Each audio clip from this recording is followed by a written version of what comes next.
डाळिंब, अनार या पोमोग्रॅनाइट हे एक सब ट्रॉपिकल फ्रूट आहे, ज्याची सुरुवात इराणमधून झालेली आहे.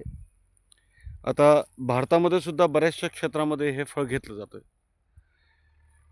ह्या फळाची लागवड केल्यानंतर जवळजवळ 18 महिन्यानंतर फळ घेतलं जातं. आपण एका बागेमध्ये आलो आहोत, जे 10 महिन्याचे झाडं आहेत. आता पुढच्या 8-10 महिन्यामध्ये याचं काय नियोजन असायला पाहिजे, याच्याविषयी आपण योगेश म्हस्के सरांसोबत चर्चा करूयात, की आता येत्या काळामध्ये काय काय स्टेप्स असायला पाहिजेत, जेणेकरून 18-19 महिन्याचं झाल्यानंतर आपण ह्या बागामध्ये एक व्यवस्थितपणे आंब्या बहार घेऊ शकू. रामराम सर. राम राम, नमस्कार शेतकरी मित्रांनो. आज आपण ज्या बागेत आलेलो आहोत, ही जैनची भगवा व्हरायटी आहे.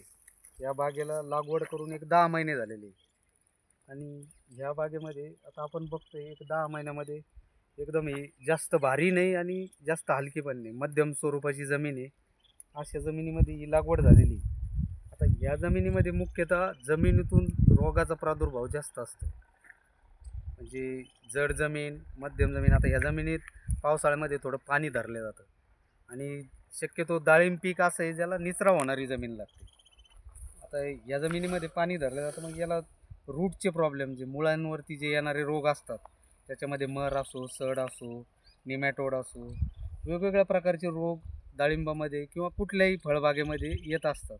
मग अशा वेळी आपण आता डाळिंबाचं नियोजन करत असताना किंवा ह्या जमिनीतून झाडाला डेव्हलप व्हायला बाकी इतर बागेपेक्षा, जे मध्यम किंवा हलक्या स्वरूपाची जमीन असते त्या बागेपेक्षा जास्त वेळ लागतो. मग अशा वेळी आपण याची रूट डेव्हलपमेंटवर, याची मुळ्यांची कार्यक्षमता कशी वाढवली याच्यावरती जास्त कार्य करणं गरजेचं राहतं. अशा वेळी आपल्याला 2 गोष्टी बघायच्या असतात. आता आपण झाड कुठलंही डेव्हलप करत असताना, कुठलंही झाड बनवत असताना, कुठलंही झाड माल घेण्यासाठी सक्षम करत असताना आपल्याला 2 गोष्टी सांभाळणं फार गरजेचे आहे. त्याच्यामध्ये एक म्हणजे झाडाचं पान आणि दुसरं म्हणजे झाडाची मूळ. तर मग आपण पान कसं, आता ह्या 2 गोष्टी जपायच्या म्हणजे कशा जपायच्या, तर याच्यामध्ये प्रामुख्याने येतात मुळांवरचे रोग आणि पानावरचे रोग, ह्या 2 गोष्टी. आता आपल्या झाडामध्ये मुळांवरती रोग जर नसले तर आपलं वरती शेंडा चालणार, झाडात पान व्यवस्थित निघणार. तर मग मुळावर रोग कुठले येतात, तर त्याच्यामध्ये भरपूरसे रोग आपण स्वतःच घेऊन येतो. आता या जमिनीमध्ये समजा आपण पाण्याची प्रक्रिया थोडी व्यवस्थित ठेवली, झाडाच्या खोडापर्यंत आपलं कुठलं ड्रीप गेलं नाही पाहिजे, पाण्याचा फ्लो थोडासा लांब राहिला पाहिजे झाडापासून, जेणेकरून काय होतं, झाडाचं जे जारवा वाढायची, जी मुळ्याची कार्यक्षमता आहे ती वाढून जाते. झाडाच्या खोडापासून आता समजा हे पहिल्या वर्षातलं झाड आहे, तर याचं 1.5-2 फूट आपलं, जसं आता ह्या जमिनीत केलेलं यांनी 1.5-2 फुटावर ड्रिपर पाहिजे, जेणेकरून काय होतं, मग हे जे आपले झाडाचा जो जारवा आहे, तो ही जी मधली जागा सोडलेली आहे आपण, या मधल्या जागेमध्ये तो डेव्हलप व्हायला चालू होऊन जातो.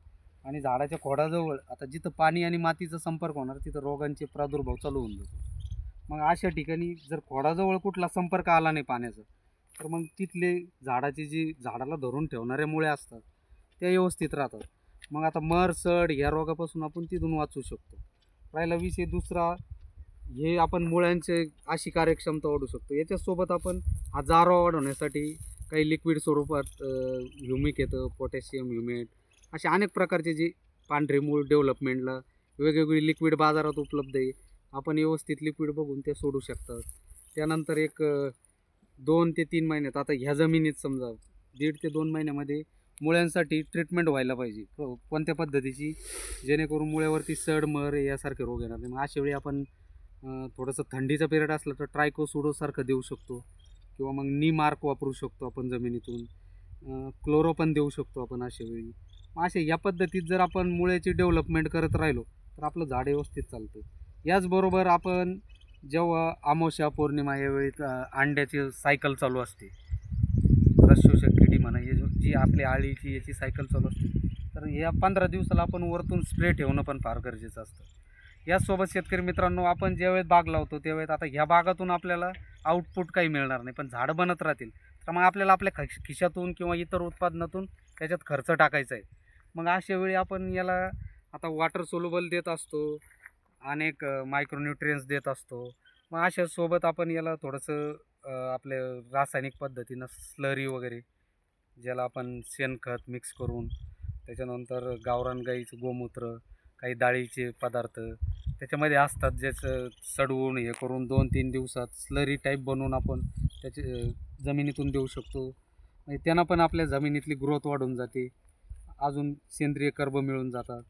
त्याचसोबत आपण समजा आता वॉटर सोल्युबलचा खर्च जास्त होतो, तर मग एका वेळी वॉटर सोल्युबल ग्रेड दिला आपण डेव्हलपमेंटला 1261 सारखा, तर दुसऱ्या वेळेस आपण थोडंसं अजून वेगळ्या पद्धतीत कमी खर्चात कसं होईल, तर याच्यावरती आपण युरिया पोटॅश याचं कॉम्बिनेशन देऊ शकतो.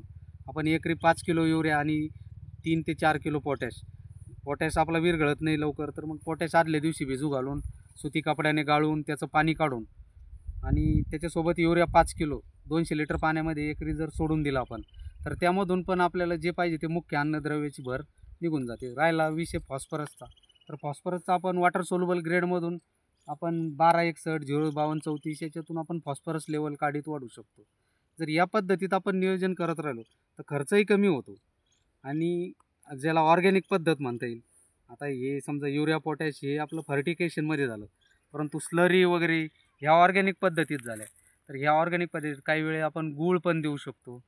गूळ आणि गोमूत्र ते पण देता येतं आपल्याला. जमिनीचा सगळं सामू वगैरे माती परीक्षण करून कुठले घटक कमी आहे जास्त आहे हे बघून आपल्याला ते पण ग्लुकोज लेवल वाढवता येते झाडात.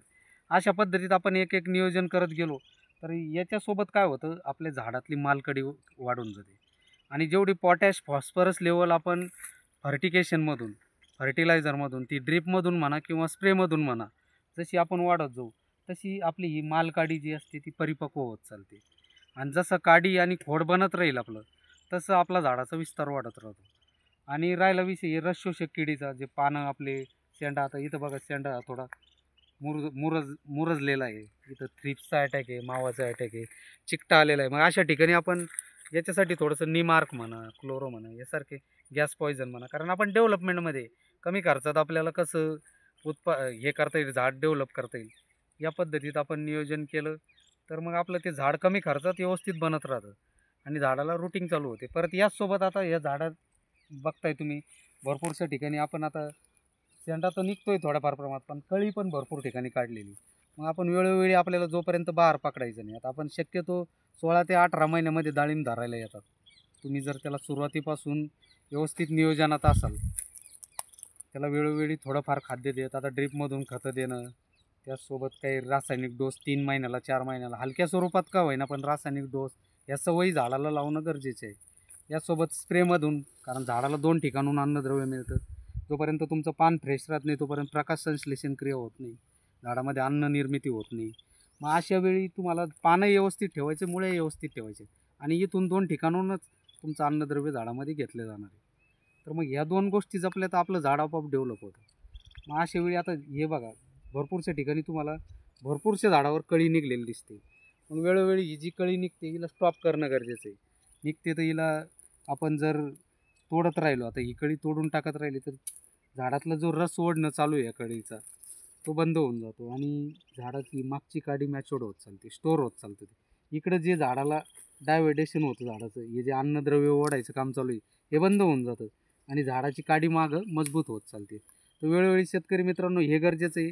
याचसोबत जे वॉटर शूट येतात खोडावरती, जे वॉटर शूट असतात ज्याला आपण काय म्हणतो याच्यामध्ये आगारीची खोडावरती येते, ते पण आपल्याला वेळोवेळी काढणं गरजेचे, कारण खोडाकडून खालून जे येणारं अन्नद्रव्य पहिलं ते आगारीच ओढून घेते. मग आपली माल फांदी कुठंच बनत नाही. मग अशा वेळी आपल्याला ह्या गोष्टी छोट्या छोट्या करणं गरजेचे आहे. आता थोडंसं झाड छाटणी करताना पण आपल्याला माहितीच्या ठिकाणून आपण छाटणी करणं गरजेची आहे. झाड आपलं वर उचलणं गरजेचं आहे, कारण आपण बेड पद्धत वापरतो. अशा जमिनीत तर बेड पद्धतच योग्य आहे, कारण जर बेड पद्धत नसली तर ही जमीन पाणी धरेल, नंतर हे डाळिंबाचं पीक त्या जमिनीत चालणार नाही.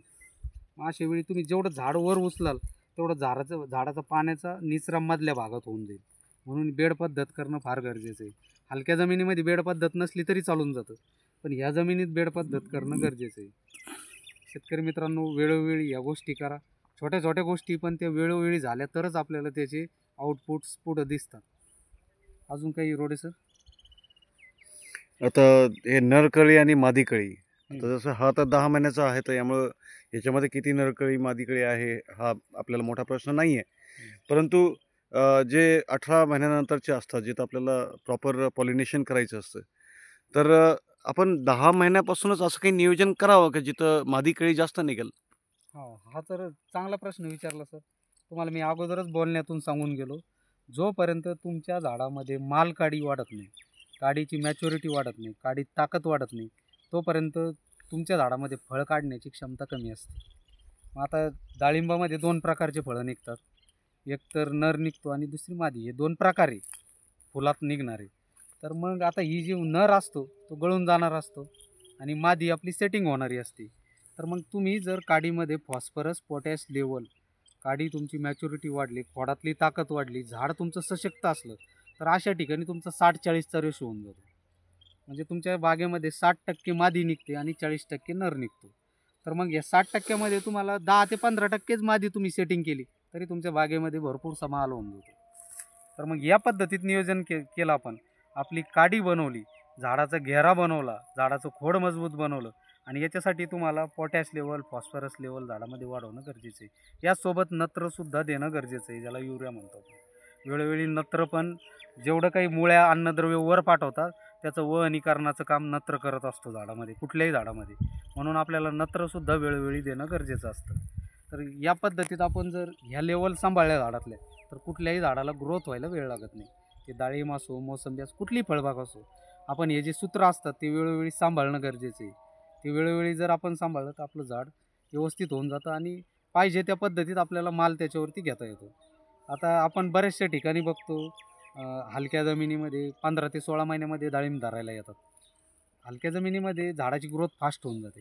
जड जमिनीमध्ये अपटेकिंगला थोडा वेळ लागतो, मुळ्या तेवढ्या सक्रिय नसतात, त्यांना वेळ लागतो प्रत्येक गोष्ट करायला. खालून जमिनीतून उचलायला सुद्धा वेळ लागतो.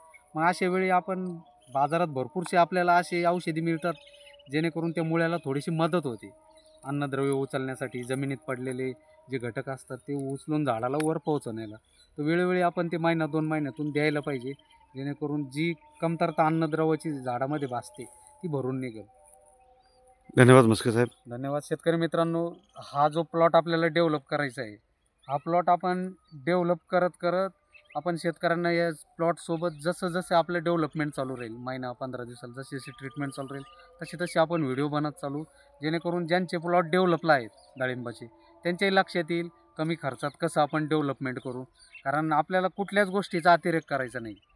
आपल्याला डाळिंब डेव्हलपमेंट करायची तर अति खर्च करून नाही करायची, जेणेकरून नंतर आपण बार धरण्यासाठी आपल्याकडे पैसे नको राहायला, आपली इच्छा नको व्हायला की आपण बार धराव की नाही धराव, डाळिंबात एवढा खर्च आहे.